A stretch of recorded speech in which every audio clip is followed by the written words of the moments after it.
So I was originally born in Cape Verde. Then I moved to Lisbon, to Portugal. So since 2007, I'm here studying, now working. My background is in finance management. And at the same time I do music and a little bit of, my style is more hip hop, but then I try to mix it with jazz and stuff from Africa as well, which I really love, put some rhythm as well. And yeah, I do capoeira as well. I'm pretty sure you know capoeira, the martial art, which I really love as well. And I try to combine that with my music as well, yeah. I think it's pretty much what I do. Yeah, so I think, now like for almost 15 years, yeah. Yeah, since I came from Cape Verde, my mom was here, and then, I just moved here and, just staying here. I mean, it wasn't really a choice, in Cape Verde we don't really have this kind of choices. You don't really say, oh, I want to go to this and that and that. Maybe nowadays, yes, but at the time, at least in my context, in my community, we didn't have it. We just wanted to maybe to, get out of where we were. Not because of the people or the community, but because of, financially, you have more. But the thing that I think that I gained most was in terms of education. I think is really very different. Just the thing, being in contact with other people, other culture, and the education system, although it's similar, but I think it's better here.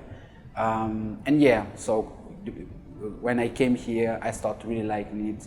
So, I really changed a lot, my perspective of life, my personality, and today I'm a different person, you know what I mean?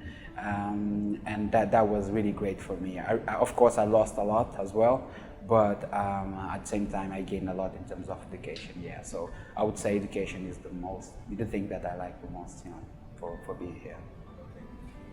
I mean, I think when I first came here, the friends that I had, which were from different Portuguese speaking country from Africa, had a really nice community. So it's when I started making music, playing football, basketball. I learned a lot from those guys, and I really loved them.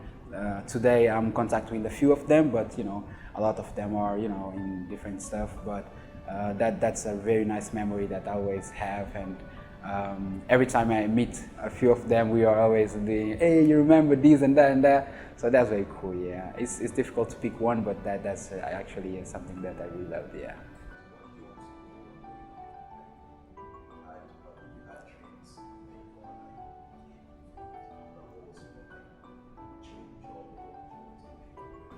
I didn't actually. I don't know if because, it's from where I came from. But I was like, just doing what I do. I never had a dream, never had like a field of study that I said, oh, I want to be that. Never did that. And maybe that didn't play well, that wasn't so positive, but at the same time, I think that was positive as well, if I may say like that, because I didn't limit myself to one dream, you have to do this and that and that and that.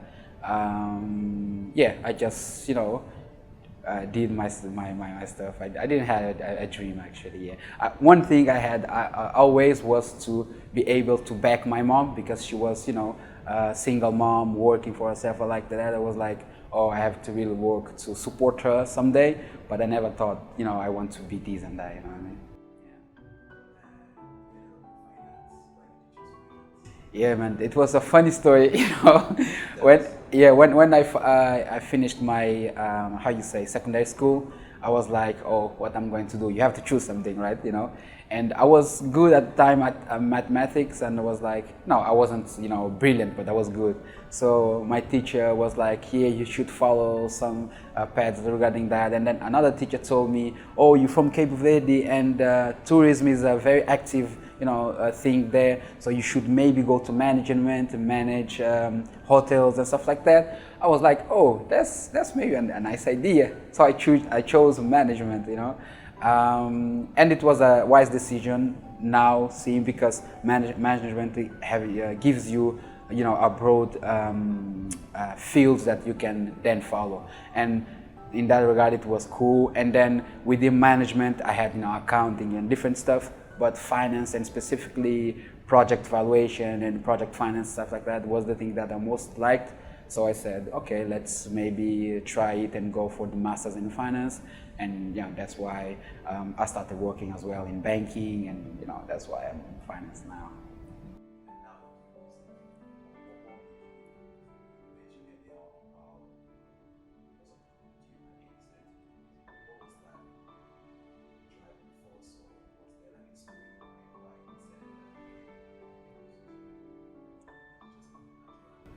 Yeah, you know, you know, I believe everybody, like, not everybody, but most of the people likes music, you know.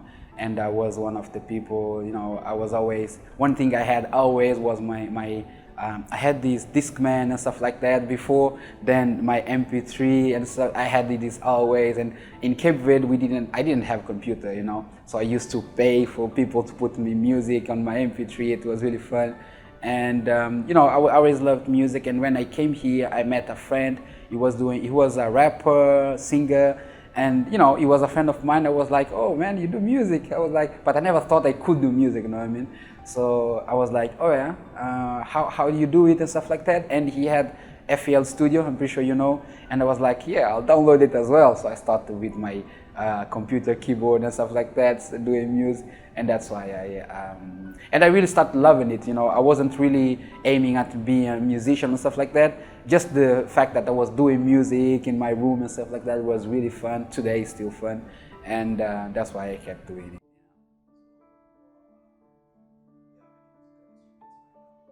You know, I'm not a professional player, you know, but I have my keyboard. I play my keyboard. I have my MPC, you know the MPC. I play that as well. It's mostly pads. Then I play some instruments from capoeira, berimbau, and some percussion instruments. And you know, I'm learning guitar as well. You know, I don't really play it as it should be, I think, but I'll get there. Yeah, exactly. I really love it. It's difficult, as you know, because to find motivation and time to do everything and stick with it, and you need consistency. It's difficult, but that's what I do. Yeah. So, what motivates you to keep on learning music? Obviously, you found a love for it, but you said it's really challenging to be consistent, to keep on pushing on. What keeps on driving you? Yeah, man. I think I was. Since I was like 16 or 17, I was like more. I wasn't recognizing myself with my friends or my neighbors were doing. So I came from I would say a ghetto, a neighborhood, a ghetto in Lisbon, in Portugal. So sometimes it's difficult for a lot of us black kids to really find the right path, because of a lot of reasons. And some of the stuff I was seeing, I wasn't really identifying myself with. So looking now, I was really closing myself within my own world. You know what I mean? And I always I didn't like to study, but I was how I was responsible, if I may say it like that. My mom never had to be worried about me with school. You know what I mean? So obviously, I started having my own path, different from my neighbors. You know what I mean? And music was the thing that I found to be with myself in my own world. I think that was very positive. Today maybe it's not so positive because a lot of people call me antisocial. You say that?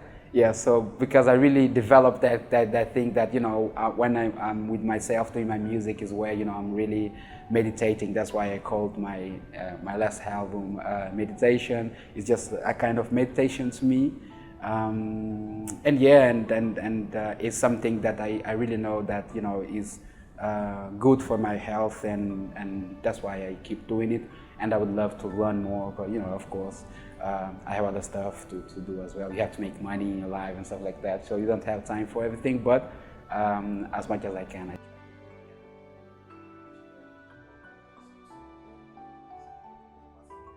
Yeah.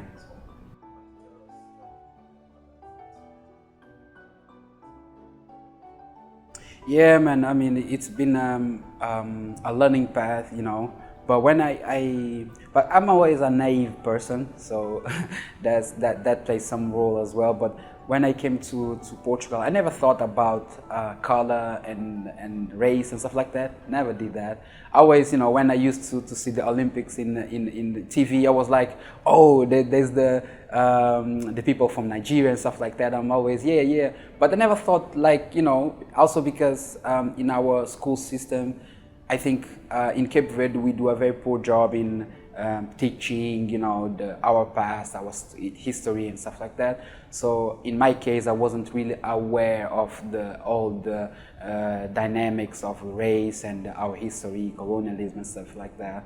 Of course, you have a small idea, but it wasn't, something important to me.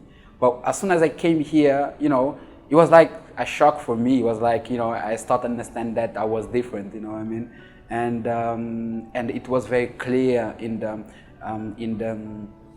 place I grew up. You had a lot of black community in there, and you can see actually there's a lot of people, a lot of kids that have not the right support, if I may say like that, to change their environments, our environments, because of course our personality plays a great role, if I may say like that, but also the environment where we grew up is essential. And when we are in a place where we don't have opportunities, we don't have respect, we are treated differently as not so intelligent, I had a lot of cases in school and stuff like that, that you are not so intelligent, so you should be doing this and that and that. I had a case, I don't know if this, maybe you can take it out, but one day I had, I was good at mathematics, but one day I was with my friend, he was a Cape Verdean as well. We were in the window of the room of the class. They were doing a test, an exam, you know what I mean? And we were there, but we weren't really copying or looking to test something like that. But because after that we had a good grade, you know what I mean? The teacher decided to really cancel the exam and say, well, we will do it again, because what she was saying specifically is that it's not possible that the two black boys, they can have that grade, you know what I mean? So you have this kind of stuff. Of course, this is one example, but you have, and in my case, I think I'm lucky because, I was able to finish my school, my master's degree, and I have a job today, but there's a lot of people that, couldn't make it, and today are struggling, others have died, and, there's a lot of, there's a long way to go in Portugal. I believe in the world, but in Portugal as well. Yeah, so that's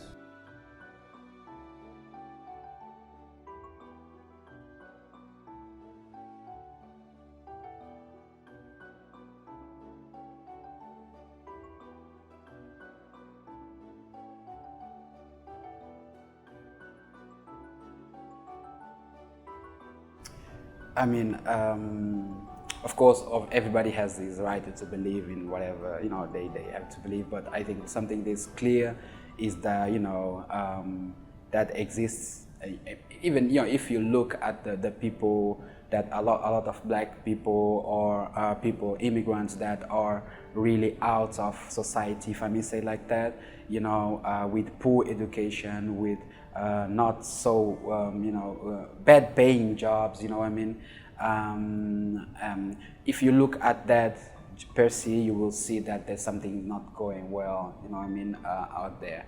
But you can specifically see. I'm pretty sure you're involved in very different projects in Lisbon, in Portugal, and you don't find a lot of, if I may say, we are focusing on black people, but of course it happens with other people as well. But black people involved in that kind of environment, you know what I mean? And if you find it, typically, if there are people from other countries like the United States and stuff like that you can find, but it's minority, and that's a sign as well, because there's a lot of black people in Portugal. Why are we not involved in that? I'm not saying that is, the fault is from the black people or from the government. I don't know, but the thing is, it happens. You know what I mean? And as I told you, in my personal experience, I had a lot of experiences. I can share with you. I shared that one with you. But at the bank, I worked as well. I had other experiences. One day I was with a client, and I was answering questions to clients and stuff like that. But there was a lot of movement in that day. There was a lot of people waiting. And there was a guy. He was like saying a lot of stuff that I can't even remember. But one thing I remember, he said like, "Oh, it seems like we are in Africa in here." So you have this kind of stuff, and in my job, I've heard a lot of stuff through about myself, about African people, about Brazilians, about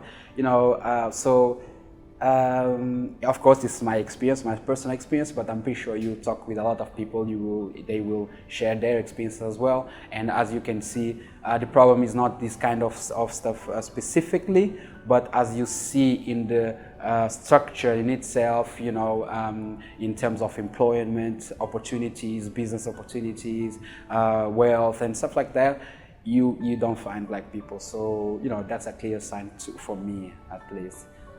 That's my view, man.